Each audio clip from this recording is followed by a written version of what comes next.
Okay, so today we'll begin looking at Elders in the Church is the title of our lesson for today.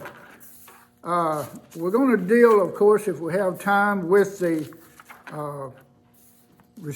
qualifications of elders, but I wanted today to perhaps begin looking at the names by which elders are referred to in the New Testament. Let me see if I can find those in my notes that I want to get to.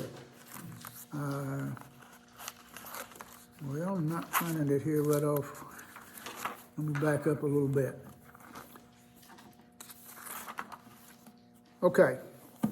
All right, let me give you, there are about at least 3 or 4 or more names, biblical names, to which the scripture refers to the office, if you want to call it an office, or the position of an elder, not the work of an elder. We'll talk about that perhaps later. But it was God who ordained. And notice I pointed out, Sister Rosemary, of course, as we know, it was God who ordained, wasn't it?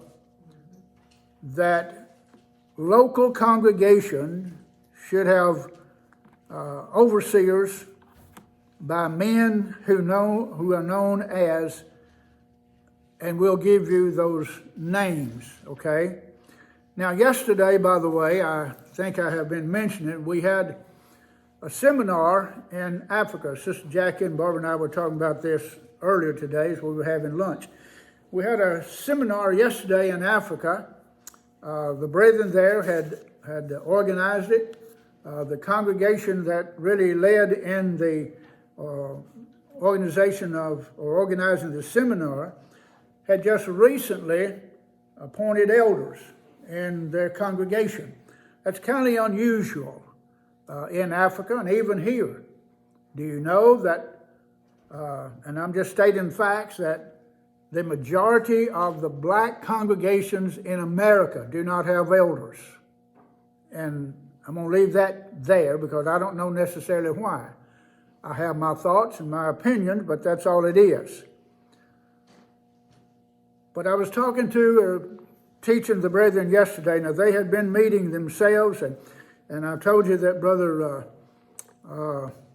Jackson had sent me the material that he had used in teaching the congregation there prior to the seminar, of course, in regards to elders and deacons, but I thought it was right down the line. I looked at it pretty carefully. I couldn't see any flaws in it whatsoever, but I sent them some material in response to that, to Brother Jackson, Brother Lawrence, Brother Richard, and several of them there, because we were, again, planning for the seminar, and I had mentioned to them that if it'd be of help, I'd be glad to assist them by means of the internet in teaching several hours, and I did yesterday, and it was kind of amazing. It was, again, I was telling Sister Jackie, I had thought that we would probably have just a small laptop, Brother Lawrence's computer, that we bought for him 2 or 3 years ago, and that would probably be as large a screen, in essence, as we would have. Well, lo and behold, and this is out in a rural area where this congregation is, but lo and behold, Brother Jackson, who was quite astute, really, he found a hall, as they call it, a room in a technical school there, and they had an overhead projector mounted in the ceiling, just like we do here. Had no earthly idea of that, and they had me on a big screen. And so I taught for about 4 hours or more by means of the internet. Had a great seminar, okay? But as we look at the names of the elders, number 1, the names and their significance. Number 1 is presbyteros. Presbyteros. Presbyteros.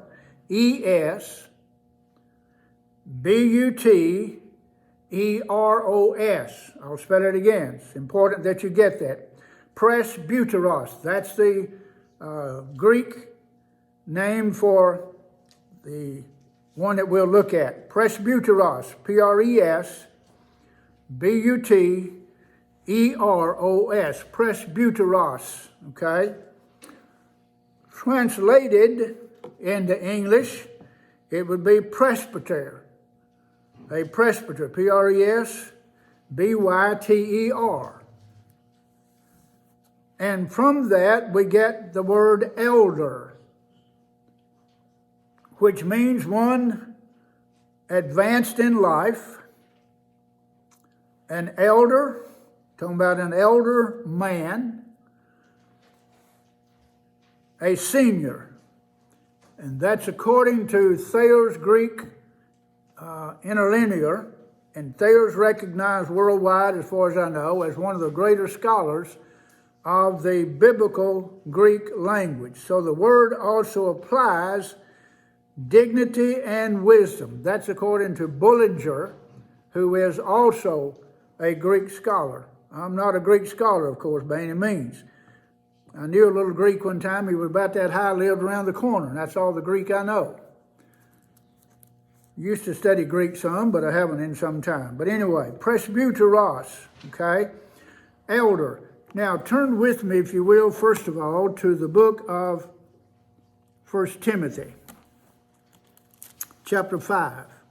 1 Timothy, chapter 5. In verse 1 it says, rebuke not an elder, but entreat him as a father, and the younger men as brethren, the elder women as mothers, and the younger as sisters with all purity. Now, my question, is he talking about an elder of the church there in verse 1? No, he's not, is it, Sister Donna? Who's he talking about, Sister Donna? All right, an elder person. Now, I was explaining to the brethren yesterday in Africa, and I wasn't being critical, but they know this is the fact, that oftentimes, Brother Robert, they will refer to a man in the congregation or men in congregation, in their congregation, as elders or an elder. They'll say, this is our elder, Brother Robert, or whoever. Well, I know what they mean. But in some cases, they have corresponded with people here in America, and they refer to some older men in the congregation as elder, and guess what people here believe? Thinking they're talking about elders in the church. So they are not talking about elders in the church. So I pointed out yesterday, I said, brethren, you need to be aware of the fact and be mindful of the fact that these men are not elders in the church, and when you use that term, speaking to people that don't know what you're talking about or don't know who you're referring to, you're leaving a wrong impression. So be careful, don't do that.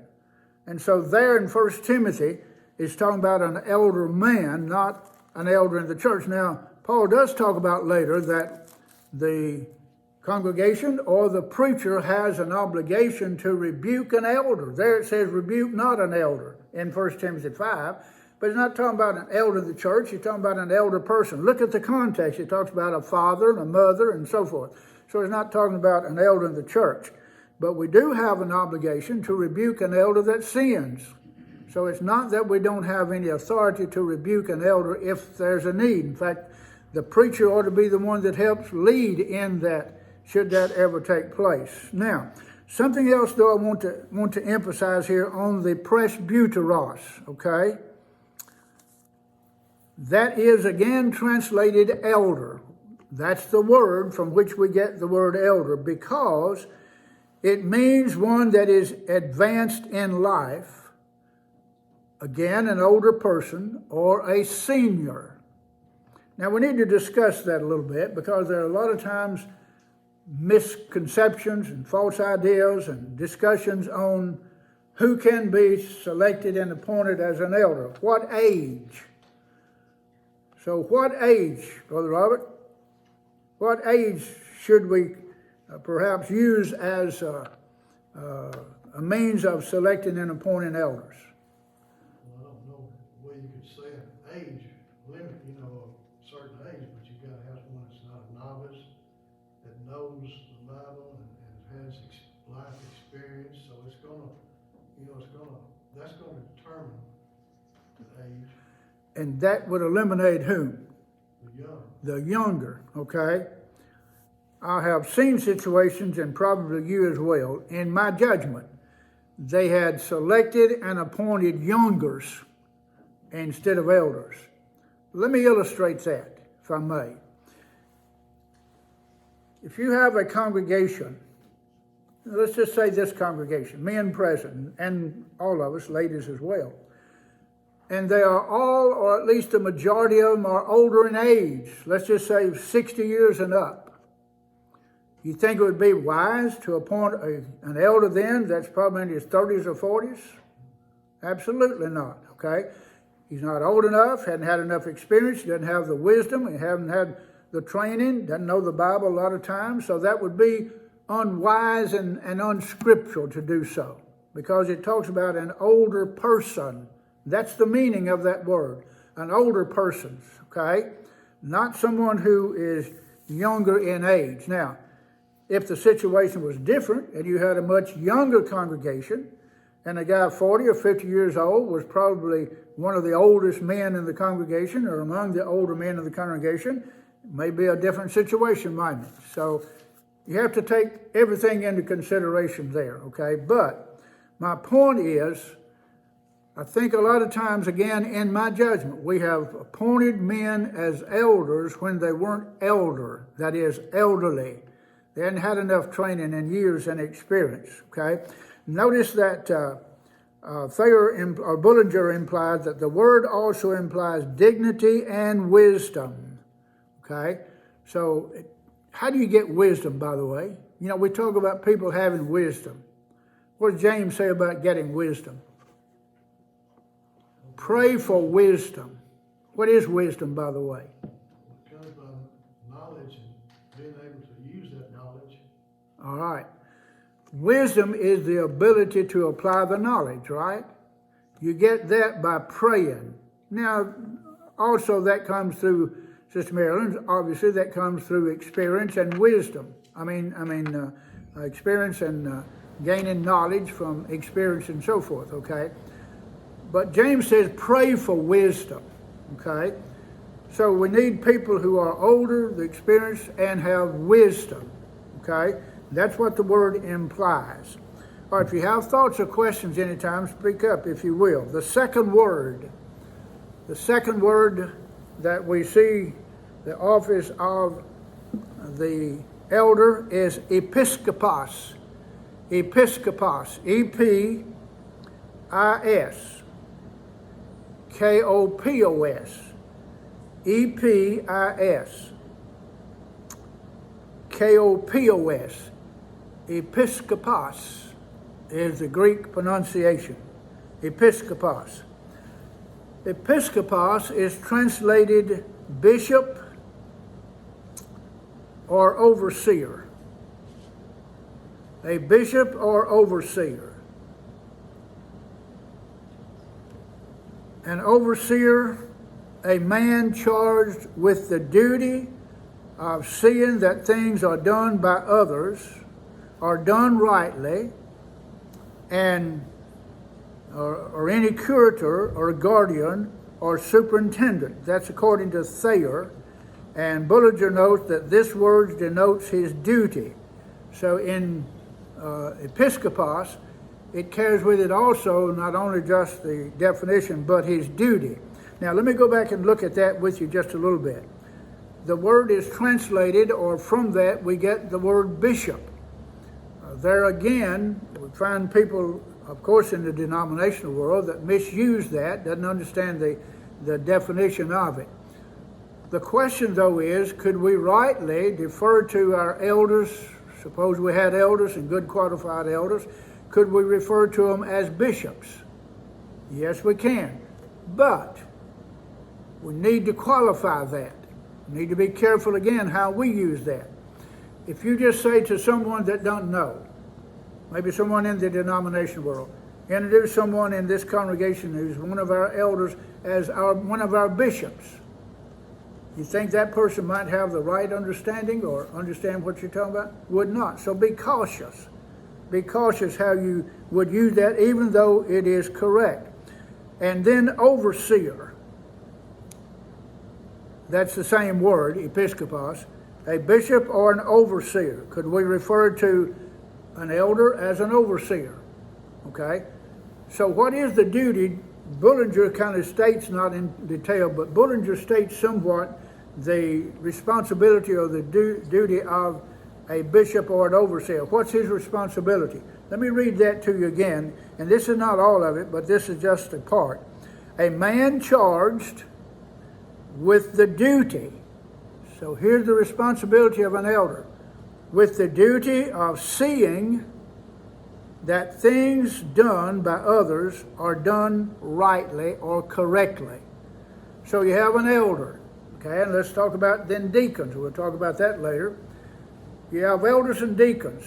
The elder's responsibility, deacons or members, but we're using deacons, is to see that that which is given to deacons, as we'll say, a work to be carried out, the elders are to see then that that is carried out rightly and correctly.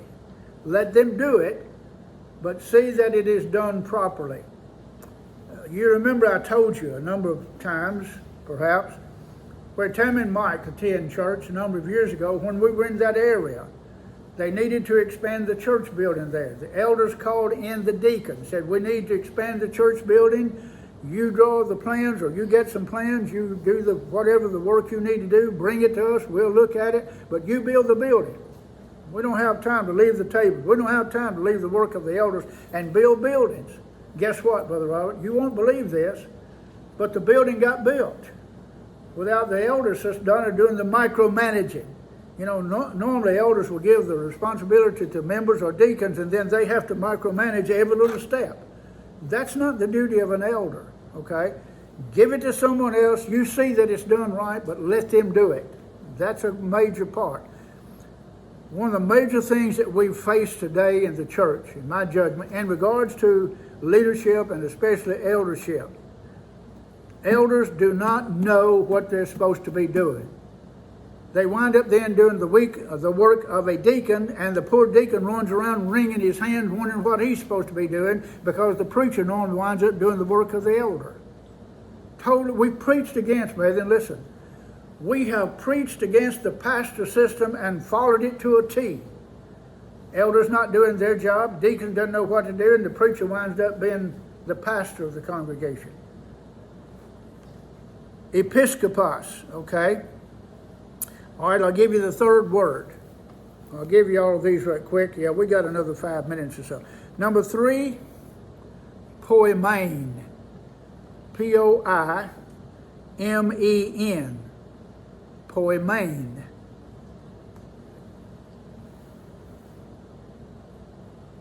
It is translated pastor, Pastor, or translated shepherd. Can be a pastor or a shepherd. So then can we refer to elders who are elders as pastor? Can we refer to them as our pastor? Yes, but guess what, Sister Donna? Be careful, right? Because so many people in the religious denominational world, Barbara, you know, they refer to their preacher as whom? As the pastor. And isn't it amazing? Isn't it amazing? They don't have a clue what the word pastor means. Never looked it up, never think outside the box. This is just our pastor. He's not an elder, he's their preacher, but they refer to him as pastor, okay? So the word pastor is also translated shepherd. So the elders are shepherds. Now what do shepherds do? From a literal standpoint, what do shepherds do? Watch over the flock, okay? You have in the literal sense, if you have a flock of sheep, and the raven and wolves are about to attack the sheep, what does the shepherd do? Attacks the wolves instead of letting the wolves attack the sheep, right? So he oversees, he cares for. And we'll look at that when we get into the work, but he feeds. was telling Brother Richard yesterday, who was in the audience, I said, Brother Richard, you have sheep. He does, there at the camp. He lives next door to the camp. I said, Brother Richard, you have sheep. Yes. I said, we have a lot of bad dogs, used to have. They've kind of gotten rid of some of them. We used to have a lot of bad dogs there, and I was almost attacked by about 4 or 5 one time, and none of them are vaccinated. They all probably have rabies. Had to have one of the ladies and little child vaccinated one time, a member of the church there, because they were bitten by one of those dogs. But I said, Brother Richard, you have sheep, and you have those bad dogs. I said, is it your responsibility to protect those sheep from the dogs? And he said, absolutely so. I said, do you ever feed the sheep? He said, I have to feed them all the time. So a shepherd's job is to care for, to protect, to manage, if you please, but to feed the flock. We'll talk about that as Paul does in Timothy. All right, now let me also mention something in regards to Poor Main, okay? Just listen to me. You don't have to write this down at this point, if you will. The word is translated pastor one time, though the Greek word is found 18 times in the New Testament. Not merely one who feeds, but one who tends or guides, nourishes, cherishes, rules, and so forth. That's Bullinger, who is again a Greek scholar. A Jewish shepherd, he says, was at once the ruler, the guide, the protector, and the companion of the flock. That's what Brother McGarvey, J.W. McGarvey, said in regards to the word poimen or shepherd. So the word pastor, by the way, is not ever applied to the preacher unless the preacher was both a preacher or an evangelist and an elder or a pastor. Can you think of anyone that fit that bill? Sister Donna, you know. Who was one of the apostles, was an elder and a preacher at the same time? Peter. Okay. How about John? Could we refer to John as a pastor? No, he wasn't a pastor. He was an apostle, but he was not an elder. Okay. He was a preacher. But Peter was all three. He was an apostle, he was an elder, and an evangelist or a preacher at the same time. Is there anything unscripturally wrong, or unscriptural? If it's unscriptural, it is wrong. Anything unscriptural with a person occupying today, they can't be apostles, of course, that's what we talked about earlier, as you know. But would there be anything wrong for a preacher today also being an elder in the same congregation? Nothing at all wrong with that, okay? However, and you see that quite often anymore in the church, it's okay, it's not unscriptural. Personally, I question the validity of it. Unless I was there, unless I was, really knew the circumstances and I was involved to some extent, I've always said, I don't think I would want to be an elder and a preacher at the same time in the congregation. To me, there's just too much, conflict. Not conflict, but overlapping is what I'm trying to say. So personally, that's just my personal feelings. I would not want to be. But scripturally, it of course can be. Not saying that I wouldn't consider that if it was the right circumstances. All right, poimen, okay? We've gotten that. Let's see if there are other terms. These are the terms mostly designated as the same office or group of men, and it is learned from the following scripture that they are referring to. These different terms are referring to the same people, the same office of people, if you want to please. I want to give you those scriptures so you can go home and look these up and know that when you refer to someone as a pastor, you're talking about an elder. When you refer to someone as a shepherd or a bishop, you're talking about an elder. When you put all these passages together that I'm about to give you, then it helps you to understand that that's all the same. You don't have one here and one there in different terms and so forth, or different positions. All right. First of all, Acts chapter 20, verses 17 and 18. Paul said to the Ephesian elders, take heed to yourself and to all the flock over which the Holy Spirit hath made you overseers to feed the church of God. Overseer would be translated from which Greek word I gave you? episkopos, okay? So they were overseers or elders. That's Acts chapter 20, verses 17 and 18. Let's turn then to the book of Titus, if we will. Titus chapter 1. Let's look at verse 5 and verse 7 of the book of Titus, chapter 1. Verse 5. Titus chapter 1, verse 5. For this cause, that is, here's why, Titus. For this cause I left thee in Crete, that's an island, a Greek island, that thou shouldest set in order things that are wanting. What was wanting? Nobody knows? What was wanting? I left you for this reason. Here's what I left you for. Here's what you to do because here's what's lacking or here's what's wanting. All right, look at the next part. Set in order things that are wanting and ordain elders in every city as I have appointed thee. Paul was an inspired apostle. He had the authority, he had the right to leave Crete or leave Titus in Crete and instruct him to appoint elders in every city. What do you mean by every city? You mean just everywhere there's a town where they have a Church of Christ or whatever, just you go ahead and get some elders there, right? What does it mean by every city? Every city has a Congregation. Church, right. Every city wherein there's a congregation. And see, let me sidetrack here just a little bit. You know that because of necessary inference. It doesn't say, now everywhere you find a congregation in every city you appoint elders. It didn't say that, did it? He said in every city, but you know that he's talking about every congregation of the Lord's church wherein they have qualified men to be appointed as elders. So it doesn't mean every city, of course. Look at verse 7, though. For a bishop, now notice in verse 1, he uses the word elder. In verse 7, for a bishop must be blameless as the steward of God, not self-willed, not soon angered, and so forth, okay?